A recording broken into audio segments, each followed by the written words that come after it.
What's up guys, my name is Ace, and today I'm going to be sharing my early initial impressions of Modern Warfare 3 based on about 3 hours of playtime here at Call of Duty NEXT. Big thank you to Activision for flying me out to attend this event and putting me up at a hotel as well. But in this video, I am going to be sharing my honest thoughts on the things that I like about the gameplay so far, as well as the things I'm maybe a little bit concerned about or just uneasy about at this point, but need some more playtime to really get a feel for it. And then finally, I'm going to be brutally honest about the things that I don't like, because there's a few key things that I think need a lot of work with this game. Before we get into that though, just a few disclaimers to point out here. First off, I've only got about 3 hours of gameplay time at this point. It's enough time to form a basic opinion on things, but obviously I didn't catch everything with the game, so I'm sure there's going to be things that are discovered as time goes on throughout the beta, for instance, that I will touch on more with an actual beta review. In either case, let's go through the list of things that I'm liking about the game so far, and the first big one that I noticed immediately was the movement. Just in general, the amount of movement that you have available to you in this is very refreshing after coming off of Modern Warfare 2.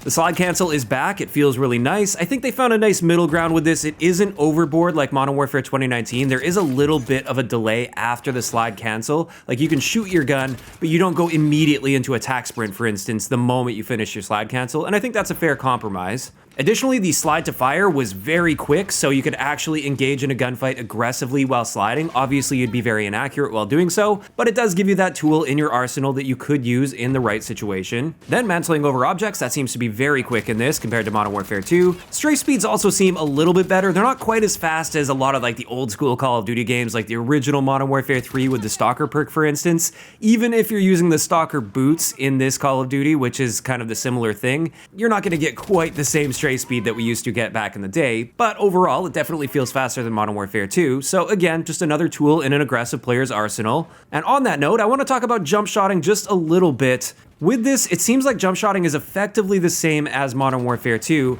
meaning there is an aim down sight penalty when you jump shots, although there has been a leak for a perk that's supposed to mitigate that ADS penalty. However, that wasn't available in the build that we played. And on top of this, bunny hopping just isn't viable at all. And what I mean by bunny hopping is multiple consecutive jumps, not just a single jump shot. That's just not gonna fly in this game. But I think that's fine because, again, we have more tools available to us as aggressive players with those other movement improvements. And speaking of tools for aggressive players, we also have the Tac Stance, and I just wanted to share my thoughts on that briefly because they're not necessarily negative, but they're also not overly positive at the same time. I honestly think Tac Stance is just going to be a gimmick this time around, at least for controller players. But just to show this off quickly, when aiming down sight, you can toggle into a Tac Stance, which is going to tilt your gun to the side, kind of like a canted laser, and this gives you an in-between when it comes to accuracy and movement speed between hip firing and aim down sight. So you won't be fully accurate like you are if you're aiming down sight. There will be a little bit of bloom there, but you'll be able to strafe faster while in this, and you're going to be much more accurate than you would be if you were hip firing. Based on my initial experience with this playing on controller, by default this is mapped to the down arrow, which is just a very awkward location, especially if you're trying to use it and swap between Tac Stance and aiming down sight in a really heated situation. It's just not really viable on a controller, and I don't know what I would map that to really make it viable, and I honestly don't feel like I'm missing out by not using Tac Stance in this game. So for mouse and keyboard players, perhaps they can really utilize that by mapping it to one of their mouse keys, for instance, but on controller, I really think this is just going to end up being a gimmick. But next up, kind of circling back to our list of good things, the things that I really liked while playing this game, one thing I tested right away is visual recoil. I did a video talking about this not too long ago for Modern Warfare 2, and it showed that the guns were like kicking a lot in the game visually, even when there wasn't a whole lot of recoil on the recoil plot itself. In this game, thankfully, they have really toned that down. You can actually see what you're shooting at as you're shooting them, and I think that's excellent. It feels much more along the lines of Modern Warfare 2019 in that area compared to Modern Warfare 2, so massive improvement there. Next, the time to kill. I like the time to kill in this game. It is a bit on the slower side. I'd compare it probably roughly around Cold War's time to kill, so it is quite slow for a Call of Duty game. And for me, honestly, I can play either way with a faster time to kill, slower time to kill. I'll adapt to either one, but it was nice and refreshing because I felt like you could really move around the map and cover an open space with a bit more confidence because you don't just get instantly melted in what feels like one bullet. And to go along with that, the headshot multiplier isn't super high, so that tends to lead to a lot more consistency in the feeling of time to kill and also time time to die. It doesn't feel like you get melted because somebody got flinched into a single headshot. It really seems like you have to hit multiple headshots with full auto guns if you want to reduce the number of shots to kill. So that really rewards the people that are actively aiming for the head rather than the people that just get that lucky flinch shot. Now, of course, in this area, this is highly subjective. Some people really don't like a slower time to kill, and I am still curious to see how the one-shot kill weapons are going to be balanced. I don't think I got enough playtime there to really be able to determine if like sniper rifles and shotguns are going to feel way too powerful with this time to kill, but I will keep you guys updated on my thoughts on that as we play through the beta. As for the next thing that I felt really refreshing coming from Modern Warfare 2 into Modern Warfare 3, we do have a footstep dampening perk, and I am very happy to see that. I felt like I could freely move around the map and aggressively challenge players, knowing that they won't be hearing my exact location in real time, so they can just pre-aim and prepare for me and start pre-firing the moment I come around a corner. And for those that don't like that, there is at least a counter perk with the bone conduction headset, which obviously I've got to do some testing on this to see how they interact with each other, but it does appear that that will counter the covert sneakers, which is effectively our dead silence perk. After that, something I was really happy to see with this build is in the gunsmith, it looks like the Modern Warfare 3 guns are going to have largely their own set of attachments that have totally different combinations of pros and cons compared to the Modern Warfare 2 weapons. So it is going to feel fresh and unique to be building those guns. Even though the gunsmith is largely the same, the attachments themselves are very different. So we are going to have to learn the new attachments for the new guns. And that's good because I was basically just expecting all of the Modern Warfare 2 attachments to just be ported over to the Modern Warfare 3 guns, and that doesn't appear to be the case based on the build we played today. After that, reload canceling is back, and I really like that, although I really have to build that muscle memory back up because there were several instances where I forgot I could reload cancel until I was already dead. And to top that off, we have the classic minimap behavior, which I think is really going to encourage a lot more movement around the map. But when it comes to that, time will tell, because at this event, obviously we're playing against people that are going for gameplays and naturally more inclined to play aggressively, so we don't know what it's actually going to feel like till we get it in the hands of the community.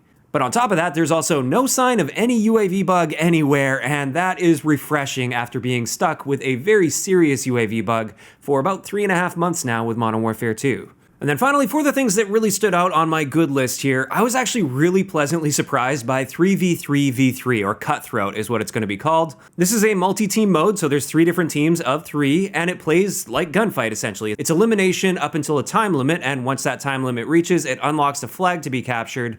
So you either have to eliminate all of the other squads, or you have to capture that flag at the end in order to win, and it's a round-based mode. The first team to win 3 rounds will win the match. And when I first heard about this, I thought it would just be kind of a gimmicky mode that I'd never touch, but honestly, I was impressed. I had some fun with it. It really felt like gunfight, but on the regular maps, and it actually seemed to play quite well on the regular maps as well. So I actually see myself potentially hopping into Cutthroat down the road and playing this from time to time. And with that, those are the primary things that really stood out that I liked about my play session with Modern Warfare 3 so far.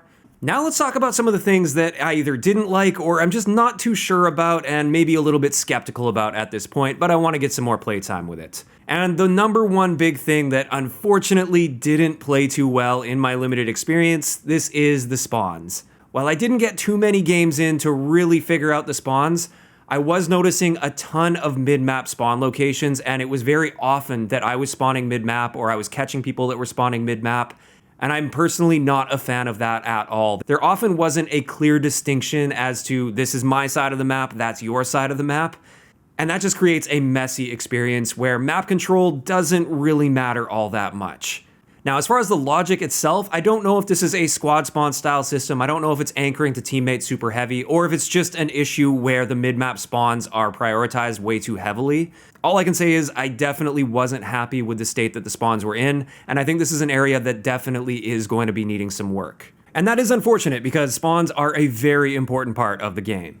Another thing I noticed right away when I booted up the game is the UI is pretty much the same as Modern Warfare 2. There's a few adjustments here or there, but not a major overhaul or anything. We still have a whole lot of horizontal scrolling through menus. We have tabs within tabs within tabs in order to get to options, and that is really unfortunate. I was hoping they would learn from that, but I think they have a certain vision in mind with that that's going to integrate well with the mobile experience, and I think that's why they're sticking to this vision of the UI, but it's unfortunate because it seems like everybody hates it. As for the next thing, I was having a bit of an issue with, especially at the beginning, but I started to warm up to it a little over time, so maybe my opinion will change as we play through the beta. But I was having some issue picking up enemy character models versus teammate character models. While they do have the little diamond above their head like in Modern Warfare 2, it seems much smaller in this game and also faded quite a bit. It doesn't pop out nearly as much. And that same thing seems to apply to teammates' dots above their head. It is a lot smaller and faded, so there were many instances where I was shooting teammates thinking it was enemies, or I thought an enemy was a teammate, so I didn't end up engaging. And it got to the point where I would just start shooting anything that moved, and that doesn't really feel like a great experience. It should be a little bit more obvious to make that snap judgment when you see a character model. You should know if that is an enemy or a teammate almost instantly, and I wasn't really getting that with this build of the game. As for the next thing I noticed, I think this is just a bug with one gun in particular, which is the BAS-B or the SIG MCX Spear. For whatever reason, I was running into multiple instances, and I'm probably gonna have to pull a clip from this from my stream since I actually lost about 3/4 of my gameplay due to a tech issue. But there were a few instances where I swear I was shooting directly through enemy players with 0 hit markers. So I don't know if there's like an alignment issue here, perhaps it's the area of the map or something like that. I'm not entirely sure, but something felt very wrong in these situations here, and I only ran into this with this one gun, so I suspect it may be attached to this gun itself. Now, after that, you guys may have already been seeing quite a bit of talk about Battle Rage. This is a tactical piece of equipment now instead of a field upgrade, and it is insanely powerful. Now, thankfully, I actually didn't really run into this in my experience playing, but a lot of people did. A lot of people figured out just how powerful this was, and I kind of saw this after the fact, and this obviously needs an adjustment as soon as possible. Hopefully before the end of even the first beta weekend. This is going to be a very serious issue because, like I said, it's just a tactical piece of equipment, so you don't have to like charge it up over time, and this triggers constant healing at a very fast rate, meaning it makes you almost unkillable for a certain period of time, especially if you're really moving around a lot and dodging a few bullets here or there. It is absolutely insane and clearly broken at this point.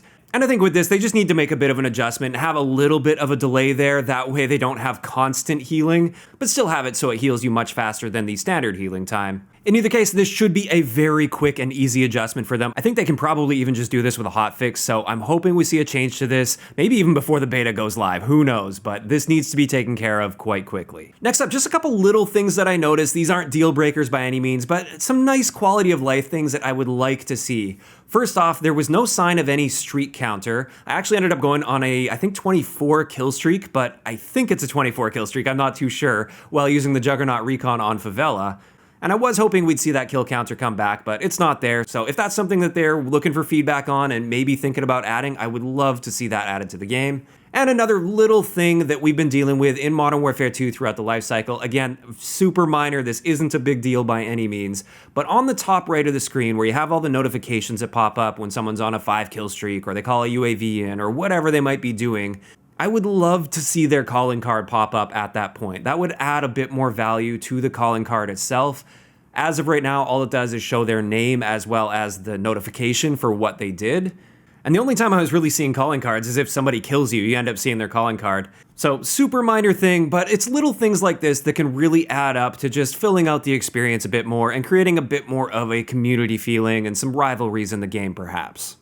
And with that, I just wanted to talk about one last concern that I have with the game. Maybe this is unfounded, maybe it's not going to be a big deal. And I think I have expressed this in the past, but I'm just slightly concerned that all of the maps that we're getting at launch are the original Modern Warfare 2 maps. So for many of us players that have been around for a really long time and poured a ton of hours into the original Modern Warfare 2, it's really cool hopping into these maps. I really enjoyed myself, but I do fear this is gonna get old quite quick. I think after the honeymoon phase, it's gonna be like, okay, I wanna get some new content. I wanna learn some new maps because there's nothing really here for me to learn. I already know these maps like the back of my hand, and I might need a quick refresher on it, but after a game or two, I know what I'm doing, I know where I'm going, I know everything about the map that I need to know.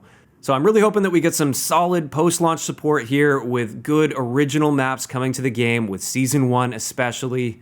Otherwise, things may get a little bit stale for many of us. Now, I do think we are in the minority with this. I think many of the people that are playing Call of Duty today were toddlers when Modern Warfare 2 was out, the original Modern Warfare 2. And for those players, I'm excited for them. This is a great lineup of maps. I really do like the original Modern Warfare 2 maps, but I've played them to death already back in the day, and I think over time they may end up getting stale. So there we go. Those are the primary points, the pros, the cons, the things I'm a little bit concerned about with Modern Warfare 3. Overall, the key word that comes to my mind here is just refreshing. After playing Modern Warfare 2 for a year, I just feel like it's been quite a limiting experience playstyle-wise. And while I have adapted to the game and I still find enjoyment with it in limited bursts here or there, I have always had the feeling that it is quite limiting to playstyles, whereas Modern Warfare 3, hopping directly into it, it felt very freeing, it felt very refreshing. I feel like I can really build a setup around the style of play that I want. I don't have to wait for my perks to charge up, I get them right from the beginning of the game, and I can really push myself hard into a particular playstyle, especially the more aggressive playstyles.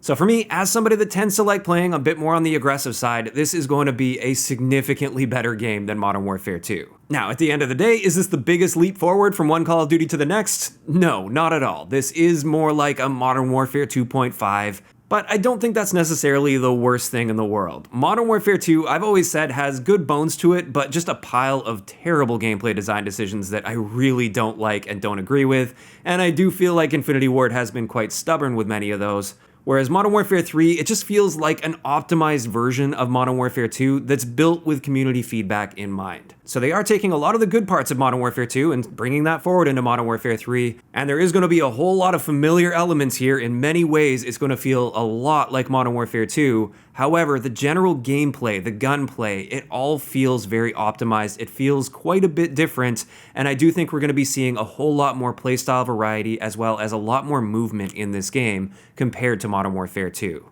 And saying that though, I really hope they take a good look at spawns, and I would love to see some adjustments here. My main piece of feedback here is mid-map spawns should be a very rare occurrence. That's something that just kills the flow of the map, it kills any sense of map control, and just in general, it tends to create a lot of uncontrolled chaos. And that is my biggest gameplay concern with the game at this point. So there we go, that is going to wrap it up for today's video, and I'd love to hear what your initial impression of this is based on what you've seen throughout the stream, if you guys have been watching it, or just the gameplay that you've been watching from various creators like myself. Just let me know what you're feeling about Modern Warfare 3 so far. If you enjoyed the video, a like rating is always appreciated, and don't forget to subscribe for more if you haven't already. I'll talk to you guys next time.